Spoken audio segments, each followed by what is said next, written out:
嘉义科学园区当日规划未来科学园区成立，也爱配合加强公安化学工厂的救灾技术。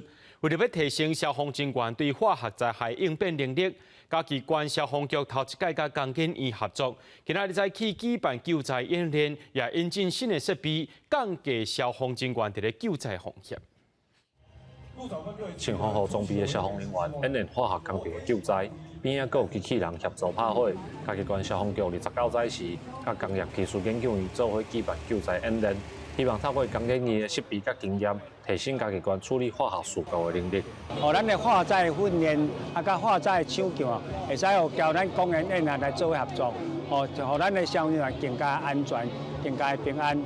除了救灾演练，嘉义县消防局嘛甲江建院签署合作协议。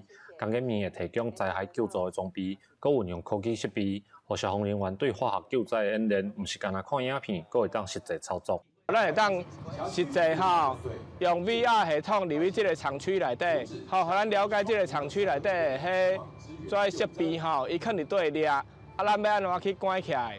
包括伊这拄到危险，咱要安怎处理？伊这一定拢有伊的帮助的。因为平常有多种不同的坏灾的演练，在事故发生的时候就能够有效的在第一线，除了是把这个灾害控制或消除之外呢，更重要的是保护了消防人员的安全。我想这是最重要的价值。嘉义县消防局指出，过去嘉义县处理化学救灾经验无啥济，而且化学救灾的时阵，现场的消防人员拢会有正大的危险。